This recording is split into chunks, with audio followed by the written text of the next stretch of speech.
Excuse me, sir. Surely you remember me from the club last week.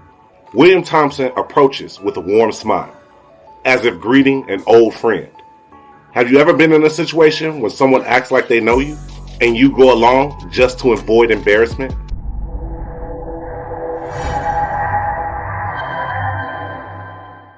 If you're ready to uncover more secrets behind the world's most fascinating cons, make sure to subscribe and hit the bell. That way, you'll never miss the next twist in the world of cons, and you'll always be one step ahead of the game. Let's set the scene. The gentleman was in a tailored coat, gold watch chain glinting in the sun, pausing to light a cigar on the corner of Broadway. He hesitates, searching his memory. He doesn't want to seem rude or forgetful. Thompson had his mark. William Thompson's charm is disarming. His manner so familiar that the gentleman feels almost embarrassed for not recalling him.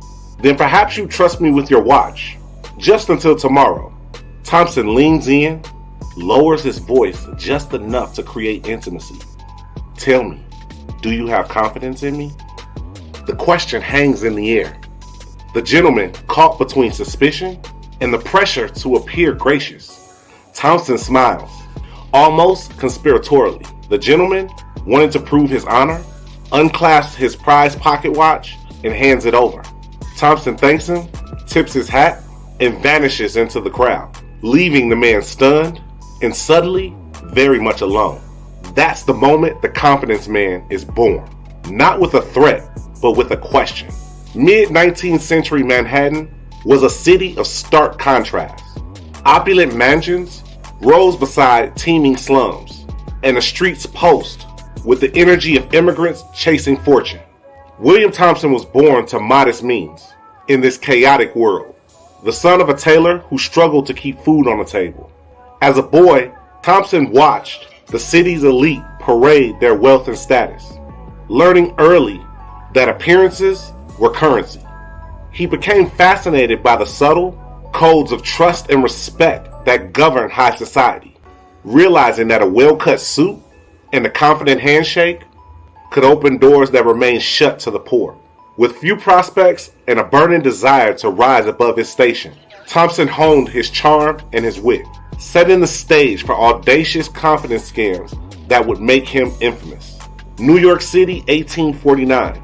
The streets are alive with ambition and noise. Steam rising from manholes, the clang of carriage wheels, the chatter of merchants and bankers. It's a city where everyone's hustling for their piece of the American dream.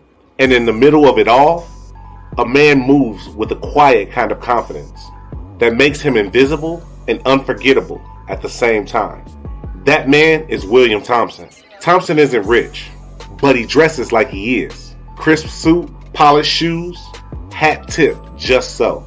He's a master at blending in with the city's elite, slipping into their world without ever really belonging. He watches people, how they talk, how they walk, what makes them tick, and he notices something crucial. In this city, reputation is everything. People would rather be thought foolish than untrustworthy. Thompson's scheme is as elegant as it is bold. He repeats it day after day, always targeting those who value their reputation most. He approaches bankers, lawyers, merchants, men who pride themselves on their social standing. Each time he uses the same formula: familiarity, flattery, and that single devastating question. He never has to raise his voice or make a scene. The con works because it forces his victims to choose between appearing suspicious and appearing honorable. In a city obsessed with status, pride wins every time. Thompson collects wallets, watches, and gold chains like trophies. He keeps meticulous notes, even records of which clubs his marks belong to, and which neighborhoods they frequent. He adapts his approach, sometimes referencing a mutual acquaintance or a recent social event to make his story more convincing. Stories circulate of a charming stranger who asks for confidence and disappears with valuables. Some men hesitate. There's a close call. A victim's friend steps in, questioning Thompson's story. Thompson laughs it off, turning the moment into a joke, and slips away before suspicion can take root. Still, the tension builds. The police even start to hear rumors.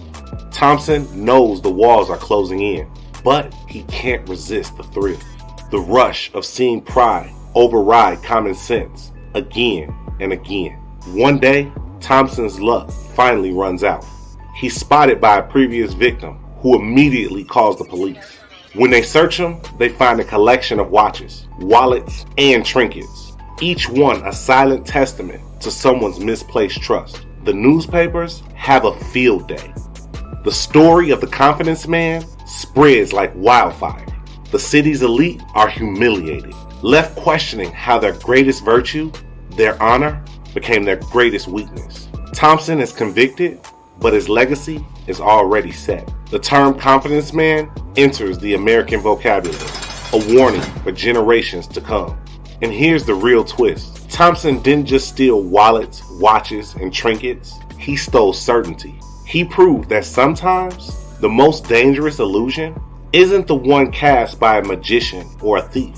It's the one we create ourselves out of pride and the desperate need to be seen as good. That's the story of William Thompson, the man who turned trust into his greatest weapon and changed the game forever.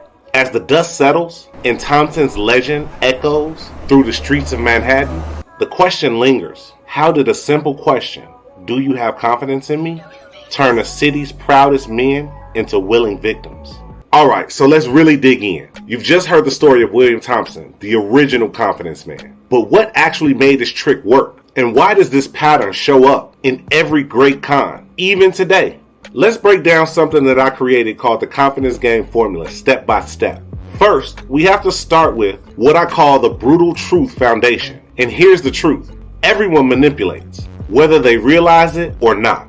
The best persuaders, they're the ones that actually admit this to themselves. They don't pretend that people are purely logical or always honest. They know that deep down, everyone's got their own motives, sometimes hidden even from themselves. And if you want to influence others, you have to set aside your own moral filters for a moment and see things from their perspective. That doesn't mean that you have to agree or approve, just that you need to understand what makes their actions make sense to them. Now, every con happens in a particular arena. That just means the setting, the social or the cultural world where the action unfolds.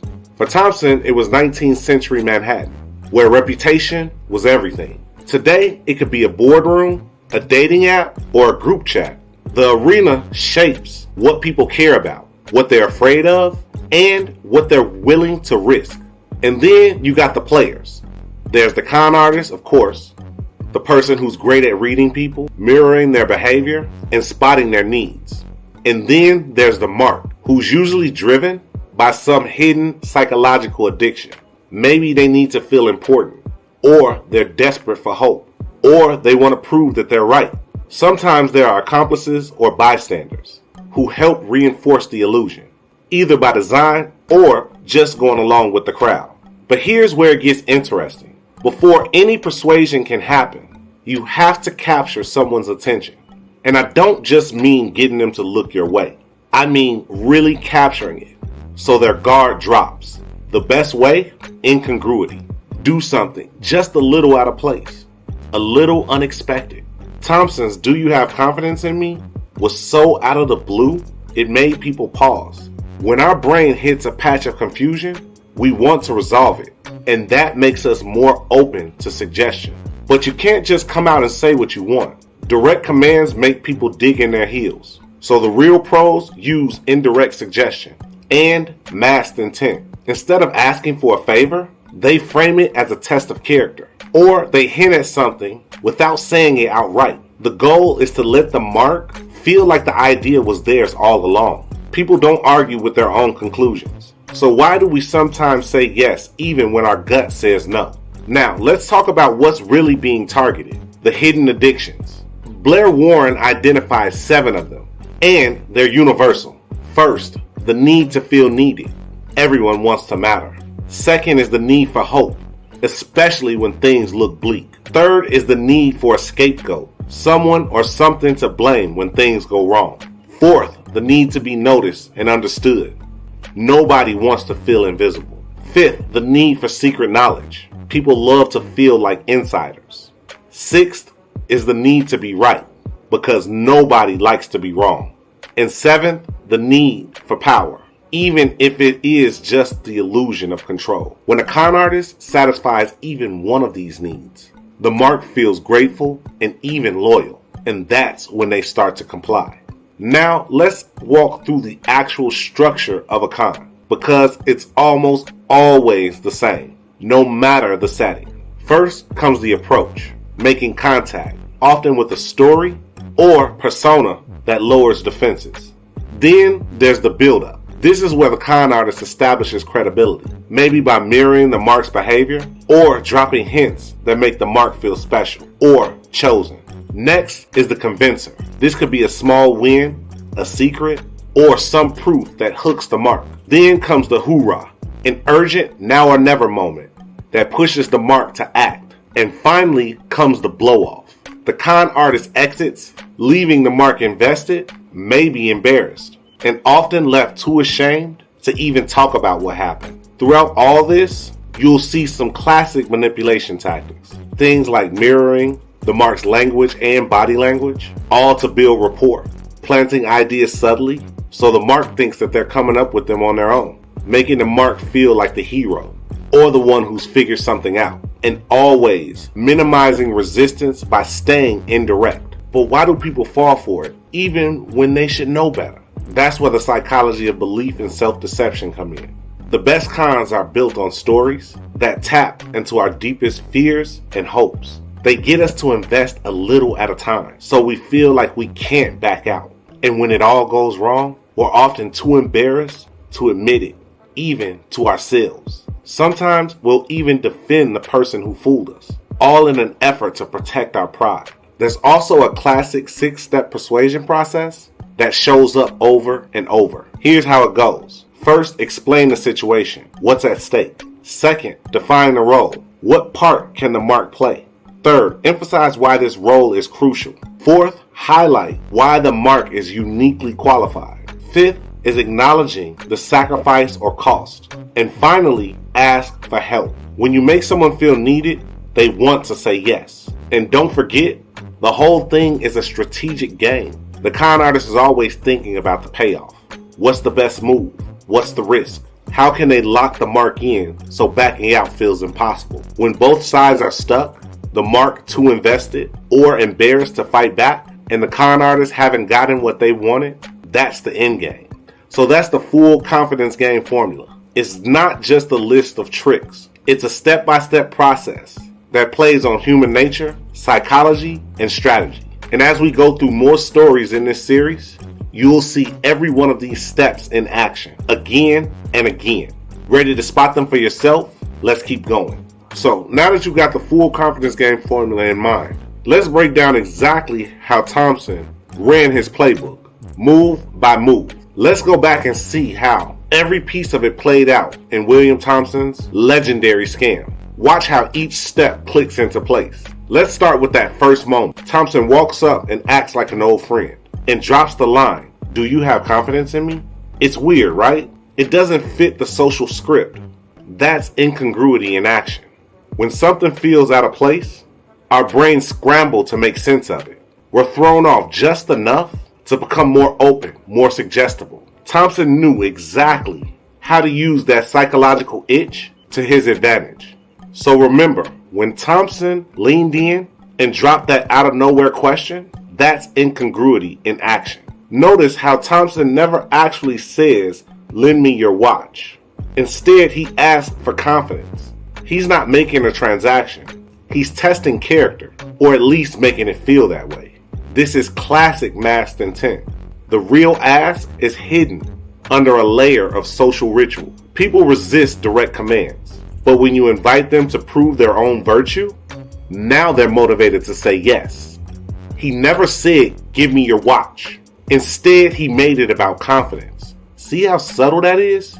Why did his marks go along with it? Because Thompson tapped into those hidden psychological addictions.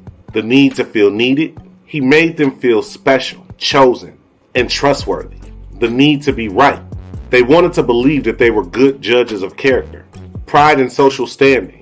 Nobody wanted to look stingy or suspicious, especially in public. He didn't just ask for a favor.